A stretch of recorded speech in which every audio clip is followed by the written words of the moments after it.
ঢাকাই চলচ্চিত্রের জনপ্রিয় নায়িকা পরীমণি আবারও আলোচনার কেন্দ্রবিন্দুতে। ব্যক্তিগত জীবন ও সামাজিক যোগাযোগ মাধ্যমে তার উপস্থিতি প্রায়শই ভক্ত ও নেটিজেনদের দৃষ্টি কেড়ে নেয়। এবারও তার ব্যতিক্রম হয়নি। বৃহস্পতিবার পরীমণি তার অফিসিয়াল সামাজিক মাধ্যমে 1 মিনিট দৈর্ঘ্যের একটি ভিডিও প্রকাশ করেন, যা প্রকাশের পরই ব্যাপক আলোচনার জন্ম দিয়েছে। ভিডিওতে দেখা যায় এক যুবকের হাত ধরে সিঁড়ি বেয়ে নামছেন পরীমণি।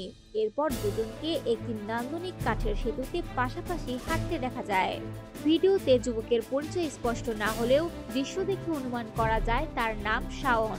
হাঁটার এক পর্যায়ে দুজনের হাস্যরসাত্মক কথোপকথন লক্ষ্য করা যায়।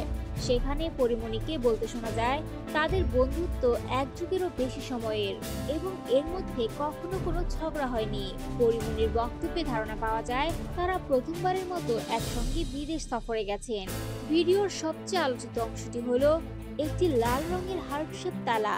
যুবকের হাতে থাকা ওই তালায় সাদা রঙে লেখা পরী এবং শাওন নাম দুটি স্পষ্টভাবে দেখা যায়।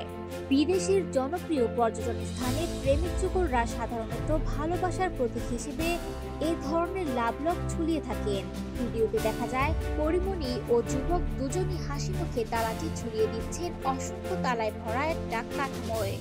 এই দৃশ্য সামনে আসতেই ভক্তদের মনে প্রশ্ন, শাওন কি শুধুই পরীমণির দীর্ঘদিনের ঘনিষ্ঠ বন্ধু, নাকি তার জীবনে নতুন কোনো সম্পর্কের সূচনা হলো?